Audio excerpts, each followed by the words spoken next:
but we are ready to play our part, starting with a conference here in the United Kingdom this week, hosted by my honourable friend, the Minister for the Middle East.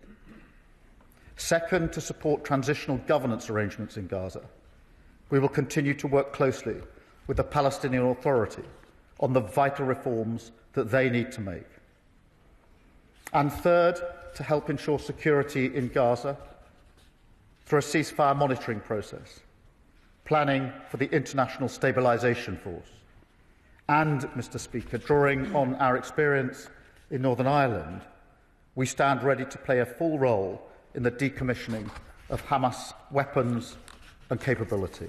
We will see diplomatic normalisation of Israel with the Arab world, something many of us have longed to see. And it saddens me that the Prime Minister's statement does not appear to show that the UK was at the heart of any of these efforts specifically. It is quite clear that UK relations with Israel have been strained by the actions of this government. Their view, and they have stated publicly, is that it looks like under pressure from his own backbenchers, the Prime Minister has taken the wrong decisions, time and time again, diminishing our influence in the region. They can shout shame as much as they want to, Mr. Speaker. We can see clearly that anti-Semitism is on the rise in Britain once again. So we will scale up the protection we provide for Jewish people. We will set out new measures to prevent hatred abusing the democratic right to protest. We will stop at nothing to root out anti-Semitism. And, Mr. Speaker, the same applies to the arson attack on the Peacehaven Mosque. An attack on British Muslims is also an attack on us all.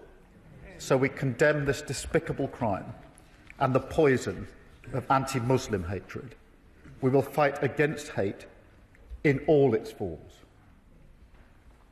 Mr. Speaker, let me now turn to the Middle East, and words I have longed to say in this House for a very long time. The surviving hostages are free. Yeah. The bombardment of Gaza has stopped. Yeah. And desperately needed aid is starting to enter as a result of the peace plan led by President Trump. We have the chance, and it is a chance, to bring a terrible chapter in history finally to a close. But to be clear, we urgently need to see more aid and faster. All restrictions must now be lifted. The need for food, sanitation, healthcare and shelter are still acute. While the signing yesterday was historic, what matters now is implementation and getting help in as quickly as possible. The UK is providing £20 million in additional humanitarian support to get water, sanitation and hygiene products to tens of thousands of civilians across Gaza. That is in addition to the support that we're already providing. Our 2 field hospitals in Gaza have already seen 600,000 patients. And earlier this month, Mr. Speaker, we evacuated the 3rd group of sick and injured Palestinian children to the United Kingdom, and they are now being treated by the NHS. And we will work with the UN and our partners to go further and faster to provide the aid that is so desperately needed. And, Mr. Speaker, let no one be any doubt that none of this would have been possible without President Trump. This is his peace deal, delivered, of course, with President Sisi of Egypt, the Emir of Qatar and President Erdogan of Turkey. Alongside our partners, we have also offered the UK's full support to these efforts. Mr. Speaker, we've worked behind the scenes for months with the US, Arab and European nations to help deliver a ceasefire, get the hostages out, get aid in and secure a better future for Israel, Gaza and the West Bank. I am proud of our contribution. And, Mr. Speaker, we are in a position to play this role precisely because of the approach this government takes.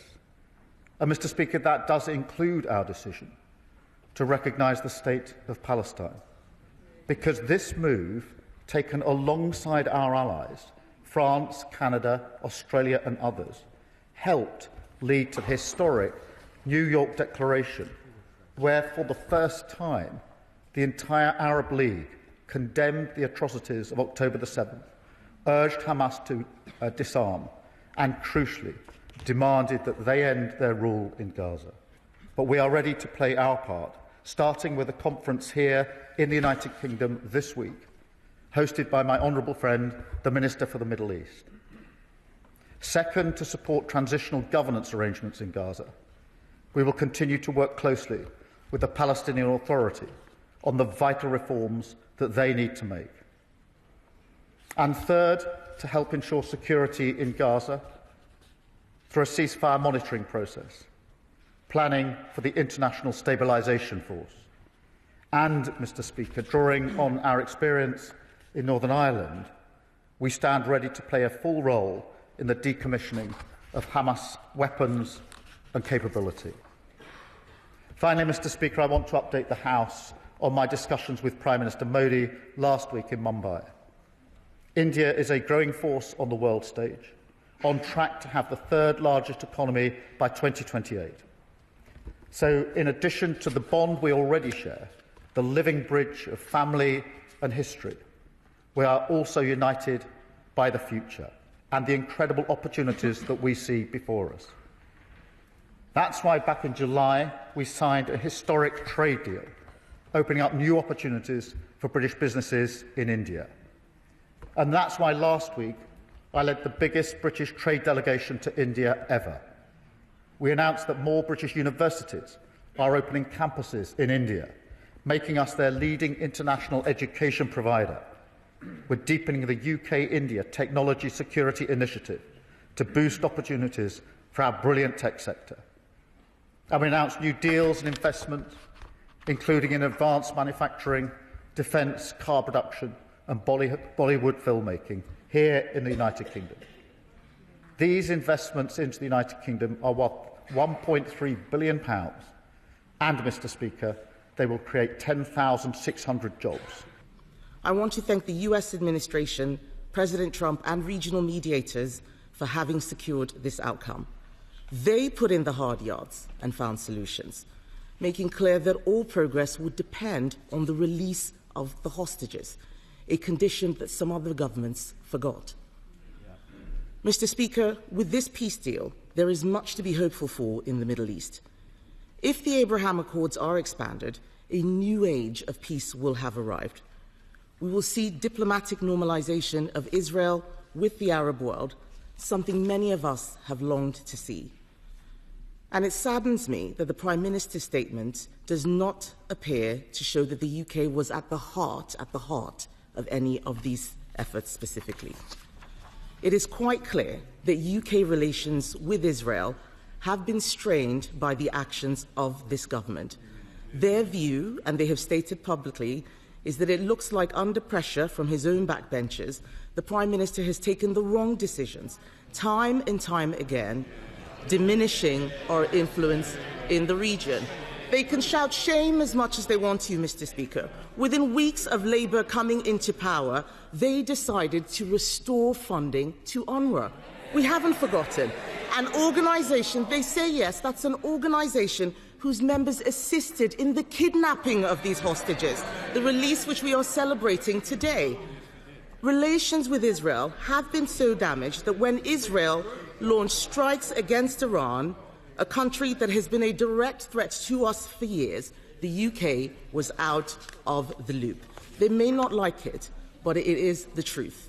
And then, in a move praised by Hamas, Labour decided to recognise a state of Palestine with no condition to release the hostages still held in the tunnels of Gaza, rewarding terrorism. They may chant it from a sedentary position. I will remind them of what the former British-Israeli hostage, Emily Damari, said. She called it a moral failure. I'm surprised to hear the Prime Minister say in his statement that it was a contribution to this peace deal. We all know that the US Secretary of State Marco Rubio condemned this recognition, saying it had made ceasefire negotiations harder. That is what the US said. The truth is, as historic events have unfolded in the Middle East, Britain has been out of step with the US. The US ambassador to Israel even called the government's claim that it played a key role in the ceasefire delusional, something Israeli foreign ministers agreed with. I have to say, once the media are fully into Gaza, I think we will be having quite some debate in this House when the full horror of what has happened there and devastation is finally seen. In relation to illegal settlements, yes, I absolutely have made clear in relation to the West Bank what must happen or not happen, I should say, in relation to the illegal settlements.